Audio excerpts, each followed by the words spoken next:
नमस्कार दोस्तों, अगर मैं आपसे कहूं 23 जनवरी 1897 को यानी आज से ठीक 125 साल पहले क्या हुआ था तो शायद आपको याद नहीं होगा। लेकिन अगर मैं कहूं कि तुम मुझे खून दो मैं तुम्हें आज़ादी दूंगा, यह नारा किसने दिया तो शायद आपके जहन में सुभाष चंद्र बोस जी की एक खूबसूरत तस्वीर बन जाएगी। जी हाँ दोस्तों, आज ही के दिन यानी 23 जनवरी को हम नेताजी सुभाष चंद्र बोस जी की 125वीं जयंती मना रहे हैं। कुछ कही कुछ अनकही बातें आज मैं आपसे शेयर करूंगा, और जिस तरीके से मैंने पहली बार आपसे पूछा था कि 23 जनवरी को क्या हुआ था और आपको याद नहीं था, उसी प्रकार से कुछ कही कुछ अनकही बातें जिनके बारे में आप नहीं जानते हैं, इस वीडियो के माध्यम से मैं आज आपको बताने की कोशिश करूंगा। दोस्तों, मेरा आपसे निवेदन है कि वीडियो को बिना स्किप किए पूरा देखिएगा ताकि आपको सही और पूरी जानकारी मिले। और दोस्तों, अगर आपने मेरे चैनल को अभी तक सब्सक्राइब नहीं किया तो प्लीज़ आप इसको सब्सक्राइब कर दें और बेल आइकन को ज़रूर प्रेस करिएगा ताकि आपको मेरी लेटेस्ट वीडियोज़ और अपडेट लगातार मिलती रहे। तो सबसे पहले मैं समस्त देशवासियों को आज सुभाष चंद्र बोस जी के जन्म दिवस पर हार्दिक शुभकामनाएं और बधाइयाँ देता हूँ। तुम मुझे खून दो मैं तुम्हें आज़ादी दूंगा, जय हिंद जैसे नारों से आज़ादी की लड़ाई को नई ऊर्जा देने वाले नेताजी सुभाष चंद्र बोस जी की आज 125वीं जयंती है। नेताजी सुभाष चंद्र बोस भारत के उन महान स्वतंत्रता सेनानियों में शामिल हैं जिनसे आज के दौर का युवा वर्ग प्रेरणा लेता है। सरकार ने नेताजी के जन्मदिन को पराक्रम दिवस के रूप में मनाने का निर्णय लिया है। आज उनसे जुड़ी कुछ खास बातें हम जानने की कोशिश करते हैं। नेताजी सुभाष चंद्र बोस का जन्म 23 जनवरी 1897 को उड़ीसा बंगाल डिवीज़न के कटक में हुआ था। बोस के पिता का नाम जानकीनाथ बोस और मां का नाम प्रभावती था। जानकीनाथ बोस जहां एक और बहुत मशहूर वकील थे तो वहीं मां प्रभावती गृहिणी थी। प्रभावती और जानकीदास बोस की कुल मिलाकर 14 संतानें थी, जिसमें 6 बेटियां और 8 बेटे शामिल थे। सुभाष चंद्र बोस उनकी 9वीं संतान और बेटे के रूप में 5वीं संतान थे। नेताजी की प्रारंभिक पढ़ाई कटक के रेवशाव कॉलेज में हुई। इसके बाद उनकी शिक्षा कोलकाता के प्रेसिडेंसी कॉलेज और स्कॉटिश चर्च कॉलेज में हुई थी। इसके बाद भारतीय प्रशासनिक सेवा यानी इंडियन सिविल सर्विसेज, जिसको हम IAS यानी इंडियन एडमिनिस्ट्रेटिव सर्विसेज कहते हैं, जिसको कि UPSC यानी कि union public service commission conduct कराता है, उस पेपर की तैयारी के लिए उनके माता पिता ने सुभाष चंद्र बोस को इंग्लैंड के कैम्ब्रिज विश्वविद्यालय भेज दिया। 1920 में उन्होंने इंग्लैंड में सिविल सर्विसेज की परीक्षा पास की, लेकिन भारतीय स्वतंत्रता संग्राम में हिस्सा लेने के लिए उन्होंने अपनी नौकरी छोड़ दी।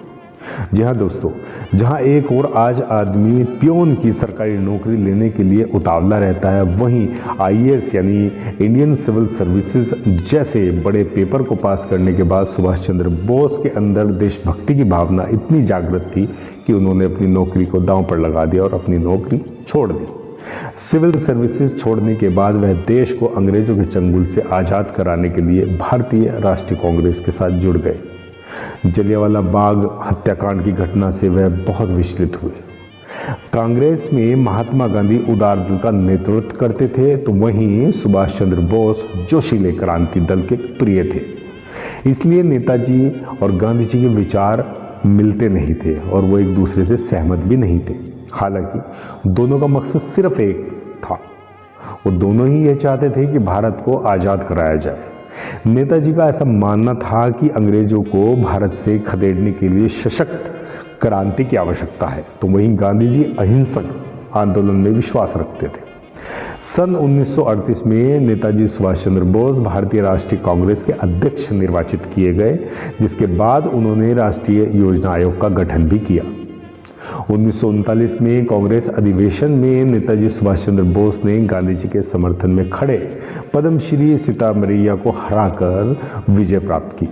इस पर गांधी जी और बोस के बीच तकरार और बढ़ गया, जिसके बाद नेताजी ने खुद ही कांग्रेस छोड़ दी। नेताजी सुभाष चंद्र बोस ने साल 1938 में अपनी सेक्रेटरी और ऑस्ट्रियन युवती एमिलिया से शादी भी की। दोनों की एक बेटी अनीता हुई और वर्तमान में वो जर्मनी में अपने परिवार के साथ रहती है। अंग्रेजों से भारत को आज़ाद कराने के लिए नेताजी ने 21 अक्टूबर 1943 को आज़ाद हिंद सरकार की स्थापना करते हुए आज़ाद हिंद फौज का गठन किया। इसके बाद सुभाष चंद्र बोस अपनी फौज के साथ 4 जुलाई 1944 को बर्मा, जो कि अभी म्यांमार में है, वहां पहुंच गए और यहां उन्होंने नारा दिया कि तुम मुझे खून दो, मैं तुम्हें आज़ादी दूंगा। 1921 से 1941 के दौरान वो पूर्ण स्वराज्य के लिए कई बार जेल भी गए। उनका मानना था कि अहिंसा के जरिए स्वतंत्रता प्राप्त नहीं की जा सकती। दूसरे विश्व युद्ध के दौरान उन्होंने सोवियत संघ, नाजी जर्मनी, जापान जैसे देशों की यात्रा की और ब्रिटिश सरकार के खिलाफ उन्होंने सहयोग भी मांगा। उन्होंने Azad Hind radio station Germany में शुरू किया और पूर्वी एशिया में भारतीय राष्ट्रीय आंदोलन का नेतृत्व भी किया। सुभाष चंद्र बोस मानते थे कि भगवत गीता उनके लिए प्रेरणा का एक मुख्य जरिया है। 3 जांच आयोग मगर नहीं सुलझी गुत्थी। जी हाँ, नम आंखों से मैं उनको श्रद्धांजलि भी देना चाहता हूँ, क्योंकि 3 बार आयोग बना है लेकिन वो गुत्थी अभी भी नहीं सुलझ पाई है, जिससे कि उनकी मृत्यु का कारण पता लग पाए।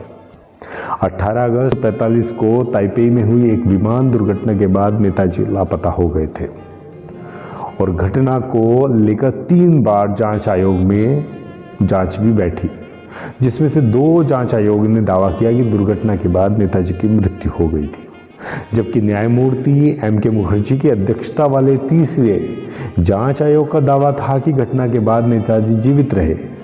इस विवाद के बाद बोस के परिवार के सदस्यों में भी बीच में विभाजन ला दिया। तो नम आंखों से हम उनको श्रद्धांजलि भी देना चाहते हैं, लेकिन ऐसे वीर सपूत जिन्होंने अपना जीवन देश के लिए बलिदान कर दिया और तुम मुझे खून दो, मैं तुम्हें आज़ादी दूंगा जैसे नारे देकर देश को आज़ाद कराया, ऐसे वीर सपूत को मैं एक बार पुनः जन्मदिन की हार्दिक शुभकामनाएं देना चाहता हूं और समस्त देशवासियों को सुभाष चंद्र बोस जी के 125वें जन्मदिवस पर हार्दिक शुभकामनाएं और बधाइयाँ। और दोस्तों, आपको मेरा ये वीडियो पसंद आता है तो प्लीज़ आप लाइक, शेयर एंड कमेंट करके मेरा मनोबल बढ़ा सकते हैं और आप मेरे चैनल को सब्सक्राइब भी कर सकते हैं। Thank you. जय हिंद।